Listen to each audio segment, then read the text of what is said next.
रात्रि में कितना अंधेरा होता है, लेकिन भुवन भास्कर सूर्य भगवान की पहली किरण रात्रि के पूरे अंधकार को समाप्त कर देती है, पूरे अंधकार का नाश कर देती है सूर्य की किरण। उसी प्रकार हम भी पापों के अंधकार में फंसे हुए हैं, भवकूप में गिरे हुए हैं। तो भैया भगवान का नाम सूर्य की किरण के भांति है, इसलिए जो भगवान का नाम जपता है प्रभु का नाम उसके पापों में आग लगा देता है। केवल एक जन्म की बात नहीं हो रही है भाई, आप पहले के जन्मों में क्या कर्म करके आए हो आपको पता थोड़ी है। यह है हमारा मनुष्य तन दो प्रकार के गुणों से बनाया गया है। आपके पूर्व जन्म के थोड़े से अच्छे कर्म, पूर्व जन्म के थोड़े से बुरे कर्मों को मिलाकर के विधाता ने आपके भाग्य की रचना की है। तो अच्छे कर्मों से आपको इस जन्म में सुख मिलता है और बुरे कर्मों से आपको दुख मिलता है। तो भैया पूर्व जन्म के आपके पुण्य भी भरे पड़े हैं और पाप भी भरे पड़े हैं। जब तक सभी पुण्य पाप समान नहीं हो जाते तब तक हमें मुक्ति नहीं मिलती है। पुण्यों से स्वर्ग मिलता है, लेकिन स्वर्ग तभी तक रहता है जब तक हमारे पुण्य हैं। जैसे ही पुण्य समाप्त भये तो स्वर्ग से भी धक्का मार दिया जाता है और फिर इसी मृत्यु लोक में पटक दिया जाता है। और पापों से हमको नरक की यातनाएं सहन करनी पड़ती हैं। तो चाहे पूर्व जन्म के पाप हो चाहे इस जन्म के पाप हो, अगर आपने भगवान के नाम को रटना जपना प्रारंभ किया तो भगवान का नाम पापों की गोदामों में आग लगा के रख देगा, सभी पापों को भस्म कर देगा और यही भगवान का नाम आपको भगवान तक पहुंचा देगा। परीक्षित ने कहा हम कैसे माने, कोई प्रमाण है क्या किसी पापी को भगवान का नाम लेने से मुक्ति मिली है? तो सुखदेव जी ने एक प्रमाण दिया और अजामिल उपाख्यान सुनाया। उत्तर प्रदेश में कन्नौज में एक अजामिल नाम के कानगुर्ज ब्राह्मण रहते हैं। मातृ भक्त, पितृ भक्त, गुरु भक्त, यजमानों के घर पूजा पाठ कराते हैं, वेदों को जानते हैं, पुराणों को जानते हैं, गुरु मंत्र जपते हैं, गायत्री मंत्र जपते हैं, सुंदरकांड पढ़ते हैं, बड़े ही विद्वान हैं पंडित जी। लेकिन एक बार पंडित जी महाराज हवन के लिए लकड़ियां इकट्ठी करने जंगल में गए। तो जंगल में इनकी नजर एक वेश्या के ऊपर पड़ गई। उस वेश्या को देख करके पंडित जी ऐसे मोहित भये कि उससे ही विवाह करने की जिद करने लग गए। कहा देवी हमसे विवाह करो। हालांकि इनका विवाह हो चुका है, इनके बेटा बेटी भी हैं, लेकिन वेश्या से विवाह की जिद करने लगे। उस वेश्या ने हाथ जोड़ के कहा महाराज मैं वेश्या हूं, आप ब्राह्मण हो, मेरा तुम्हारा मेल कैसे हो सकता है? और मैं तो वैसे भी वहां जाती हूं जहां मुझे धन मिलता है। तो अजामिल ने कहा हम भी तुम्हें धन ला करके देंगे। इसने कहा देखो पंडित जी महाराज जब तक मुझे धन ला करके देते रहोगे तो मैं तुम्हारे घर रुकी रहूंगी, लेकिन जैसे ही मुझे धन देना बंद करोगे उसी दिन तुम्हें छोड़ करके किसी दूसरे के घर चली जाऊंगी। इस शर्त पर इनका विवाह हो गया। वेश्या के घर में ही पंडित जी रहने लगे। दूसरे दिन पूजा पाठ करवाने गए यजमानों के घर। तो दिन भर पूजा पाठ कराने के बदले में जितना भी धन इनको मिला रात्रि में लाकर के वह पूरा धन वेश्या के हाथ में धर दिया। उसने वो धन देखा और पंडित जी के मुंह से मार दिया, इतने से धन में रुकूंगी तुम्हारे घर, मुझे रखना है तो और धन लेके आओ। और धन कहां से लाए भाई, पूजा पाठ करा के तो इतना ही मिलता है, अब इतने धन में ये हमारे संग रहेगी नहीं। तो अब पंडित जी ने धोती कुर्ता निकाले और काले वस्त्र धारण कर लिए, चेहरे पर काली पट्टी बांधी और रात्रि के अंधकार में पंडित जी महाराज अब चोरी करने निकल पड़े। बोले अगर इसको रखना है तो धन लाना पड़ेगा, तो एकदम धन कमाने के लिए तो चोरी करनी पड़ेगी। अब देखो आप, ब्राह्मण कुल में जन्मा हुआ एक ब्राह्मण, वेदों को जानने वाला, पूजा पाठ करने वाला, गुरु मंत्र जपने वाला ब्राह्मण एक वैश्या की संगत में पड़ा तो कर्म कांड भूल गया, गुरु मंत्र छोड़ दिया, अब चोरी करते हुए घूम रहा है। ये होता है संगत का असर। बार बार आपसे एक ही निवेदन कर रहे हैं कि भैया संग ही हमको सुधार देता है और संग ही हमको बिगाड़ देता है।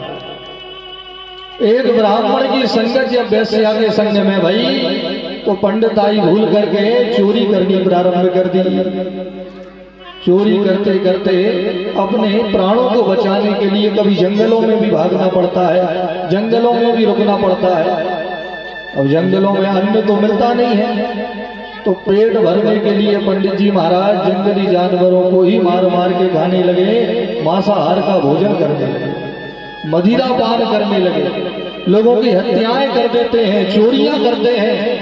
इन्होंने पूजा पाठ बंद कर दिया, गुरु मंत्र बंद कर दिया, सुंदरकांड बंद कर दिया, बल्कि इनको तो धर्म कर्म से इतनी चिढ़ हो गई कि कोई अगर इनको पूजा पाठ करते हुए दिख जाता है तो उसे भी उठा उठा के पटकने लगते हैं। बिगड़ गए, सब आचरण अशुद्ध हो गए।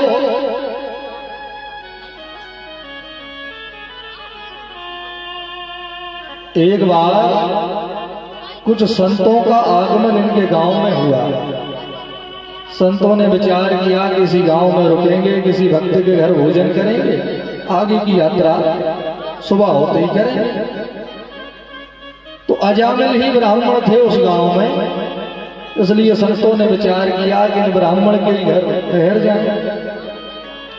अजामिल तो चोरी करने गया था, उसकी वह पत्नी, वह गणिका, वह वैश्या वो ही घर में थी। उसने अपने घर के बाहर संतों को देखा तो दौड़ी दौड़ी आई और हाथ जोड़ करके बोली, कहिए महाराज मेरे घर कैसे आना हुआ? संतों ने कहा, बेटी आज हम तेरे ही घर रुकेंगे, यही भोजन करेंगे, तैयारी करो। उस वैश्या की आंखों में से आंसू बहने लगे, वो रोने लगी और रोते रोते उसने कहा, महाराज मेरे घर में इतनी शुद्धि कहाँ है तो मैं आपको जल भी पिला सकता। मैं स्वयं एक वैश्या, मेरे पति चोरी करते हैं, जानवरों को मारते हैं। महाराज मेरी माँ ने कहा था कि जीवन में कितने भी बुरे काम करना, लेकिन ब्राह्मणों से, संतों से कभी झूठ मत बोलना, इसलिए मैंने आपको सच्ची बात बताई। संतों ने कहा, बेटी कोई बात नहीं है, तूने हमसे कोई बात छिपाई नहीं, इसलिए हमें बिल्कुल बुरा नहीं लगा, हम किसी दूसरे के घर चले जाएंगे।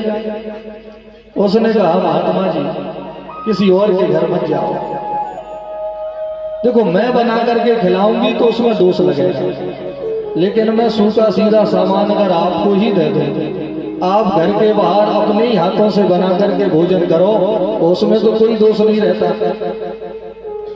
संतों ने कहा, चलो इसका भाव है, मन है भोजन कराने का। कहा, ठीक है बेटी तुम सूखा सीधा सामान ले आओ।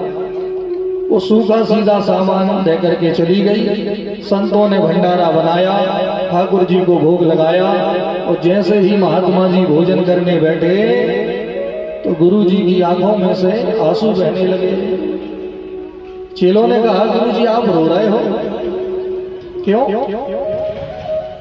गुरु जी ने कहा, बेटा संत जिस घर का भोजन करते हैं, अगर उस घर में से कोई एक भी नरक में चला जाए तो उसका दोष फिर संतों को भी लगता है। इसलिए संत महात्मा के सबके घर का भोजन नहीं करते, जो योग्य होता है उसी के घर का भोजन करते हैं। कोई उल्टे सीधे कर्म कर रहा है उसे नरक में जाना है, संतों ने भोजन कर लिया तो दोष संतों को भी लग जाएगा।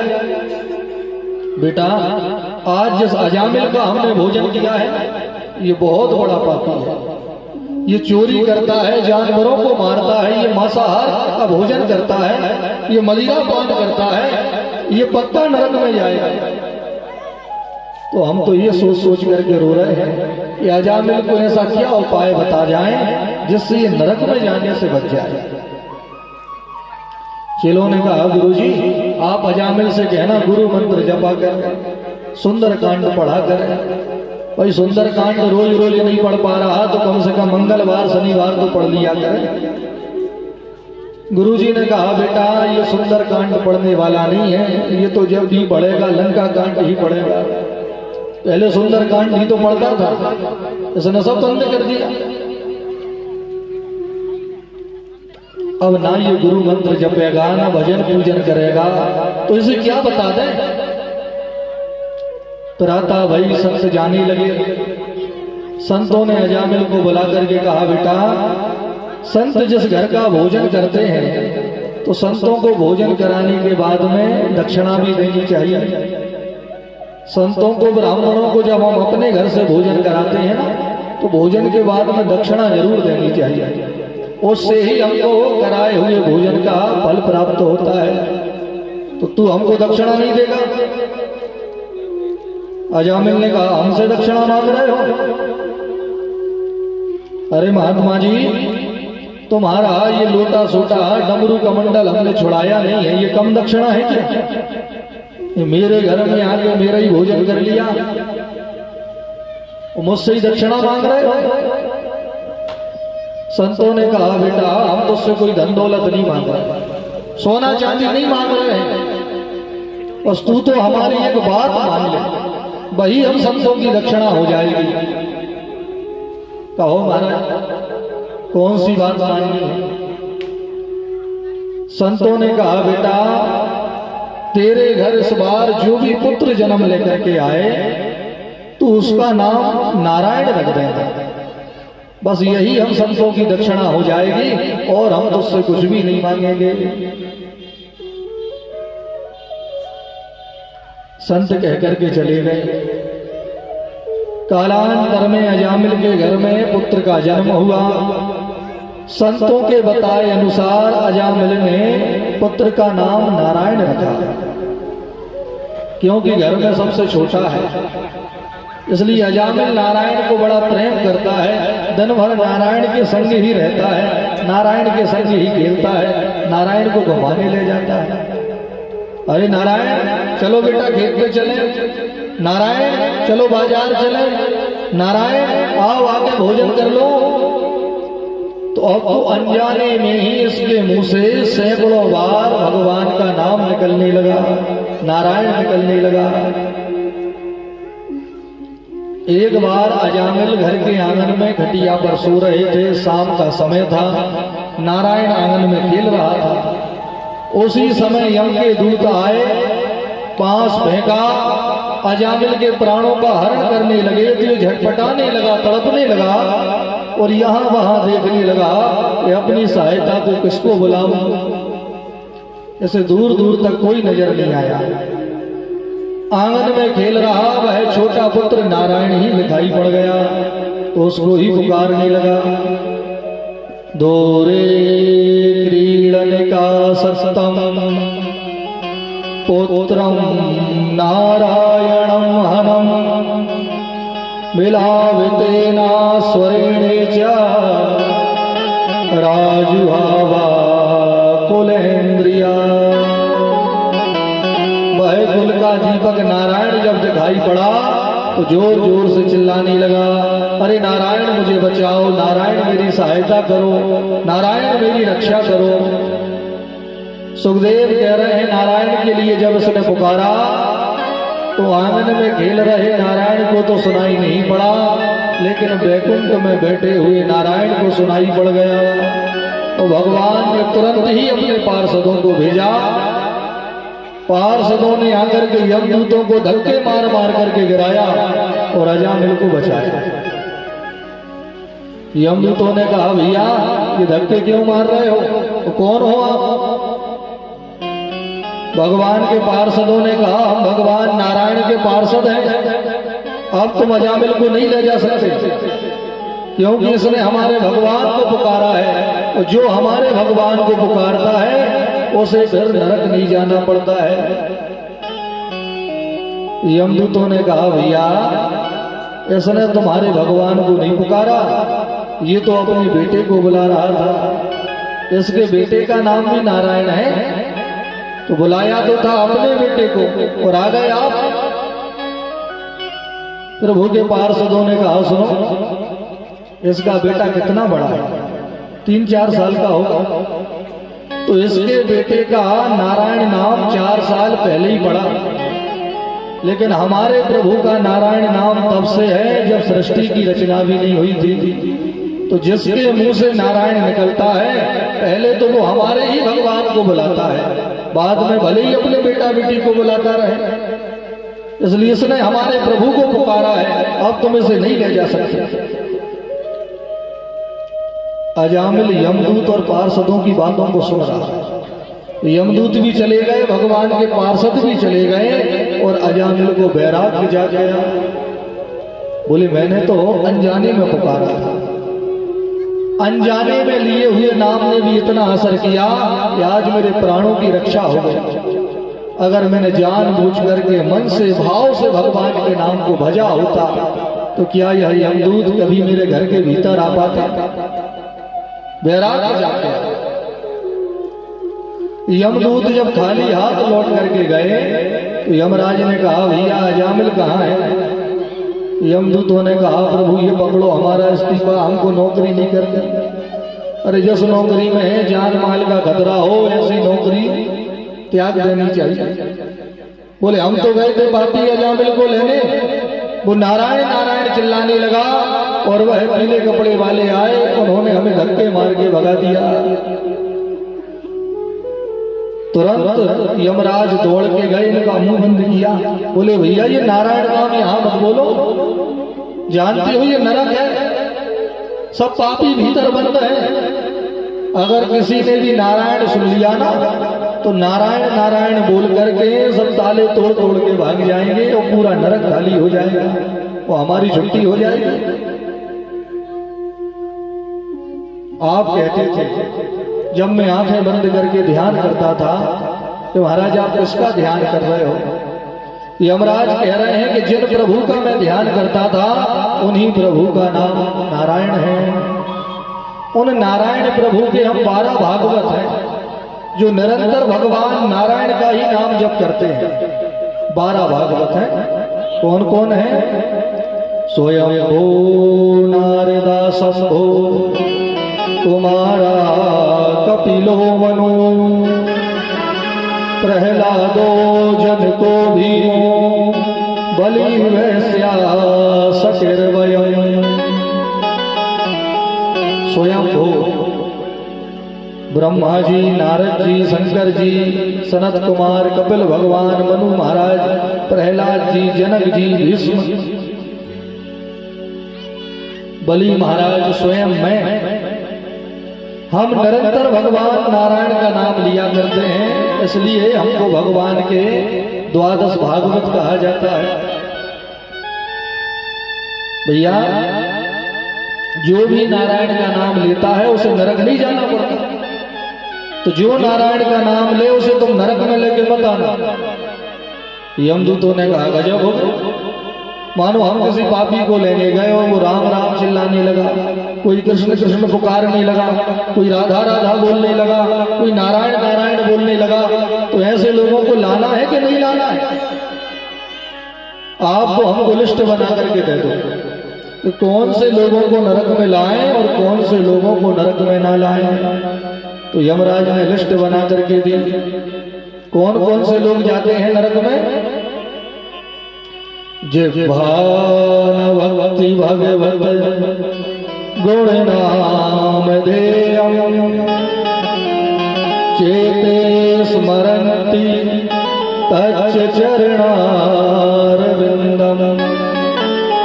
कृष्णाय नो नमति अक्षरैकदापि तानानयत्वमसतो कृत विष्णु कृत्या। जिह्वा न भक्ति भगवत, बोले जिनकी जिह्वा से कभी भगवान का भजन ना होता हो, जिन्होंने अपने मुंह से कभी प्रभु के गुणों को ना गाया हो, जिन्होंने कानों से कभी भगवान की कथा को न सुना हो, और जिन्होंने अपने मन को कभी ठाकुर जी के चरणों में न लगाया हो, ऐसे पापियों को लेके आओ और लाके नरक में डालो।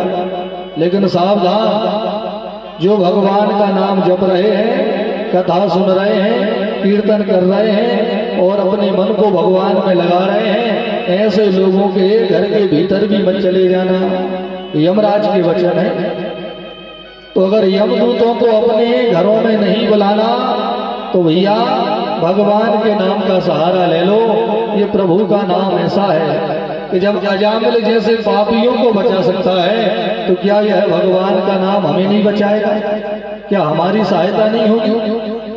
अजामिल को बैराग जागा, उसी क्षण घर त्यागा, बचे हुए जीवन को जंगल में जाके भगवान के नाम की तपस्या में लगाया।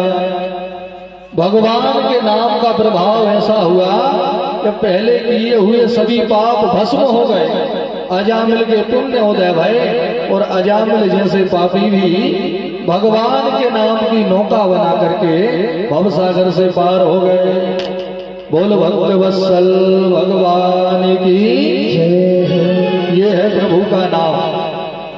और ये नाम कैसा है? जरूरी नहीं है कि मन से जपो तो ही फल मिलेगा। भाई जहर को चाहे जानबूझ करके पियो, चाहे अनजाने में पियो, जो जहर को पिएगा जहर उसे नहीं छोड़ेगा। करंट में चाहे जानबूझ के हाथ लगाओ, चाहे अनजाने में हाथ लगाओ, जो हाथ लगाएगा उसे झटका लगेगा। आग में चाहे जानबूझ के हाथ डालो, चाहे अनजाने में डालो, आग में हाथ गया तो हाथ जलेगा। ऐसे ही भगवान का नाम चाहे जानबूझ करके जपो, चाहे अनजाने में जपो, जिसके मुंह से भगवान का नाम निकला ये नाम उसका मंगल ही करेगा, क्योंकि भगवान मंगल के भवन है। तो कैसे भी निकले भाव को भाव अनगयाल सहु, नाम जपत मंगल ऋषि दसो।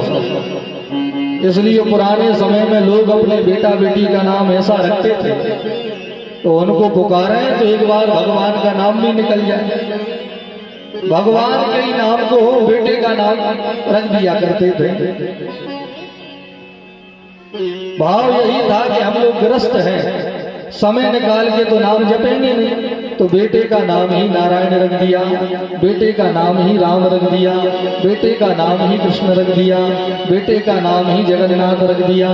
तो भैया एक बार बेटे को बुलाया, एक बार प्रभु का नाम भी मुंह से निकल गया। तो अब तो जमाना बदल गया, ऐसे इंग्लिश मीडियम नाम हो गए कि नाम लेने में मुंह की पूरी हवा तो बाहर निकल जाती है लेकिन नाम बाहर नहीं निकलते। नाम से ही हमारे व्यक्तित्व की पहचान होती है। जिन नामों का कोई अर्थ ही नहीं है, ऐसे नामों को बेटा बेटी के नाम रखे जा रहे हैं। नामकरण संस्कार पहले कितनी धूमधाम से मनाया जाता था, ढोल बाजे बजा करके बेटा बेटी का नामकरण होता था, बड़ी धूम होती थी नामकरण संस्कार की। अब तो अस्पतालों में ही नामकरण हो जाते हैं और कुछ भी नामकरण होगा, ऐसे ऐसे नाम जिनका कोई अर्थ ही नहीं है। नाम बहुत सोच विचार करके रखो। जो नाम होता है ना वैसे ही गुण फिर हमारे भीतर आने लगते हैं, उसी प्रकार के गुण आते हैं। नाम का हमारे जीवन में बहुत असर होता है, इसलिए नाम बहुत विचार के रखना चाहिए। और भगवान का नाम तो ऐसा है भैया कि कोई पापी भी अगर इस नाम को जप लेता है तो उसको भी नरक में नहीं जाना पड़ता। तो जितना हो भाव से, मन से, आनंद से, श्रद्धा से खूब भगवान का नाम जप करो, खूब भगवान के नाम का कीर्तन गाओ, तो तुम्हारे घर में कभी यमदूत प्रवेश नहीं होंगे। बोल भक्त वत्सल भगवान की जय हो। जिस देश में हो, जिस देश में परदेश में रहो, राधा रमण, राधा रमण, राधा रमण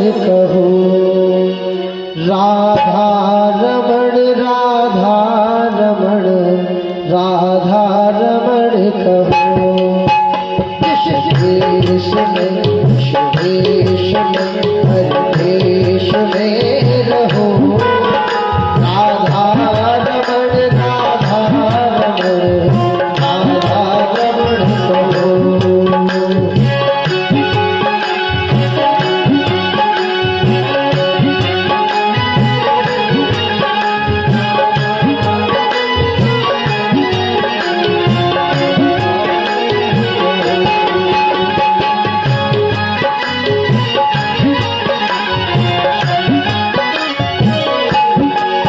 जिस धाम में जिस काम में जिस नाम में रहो,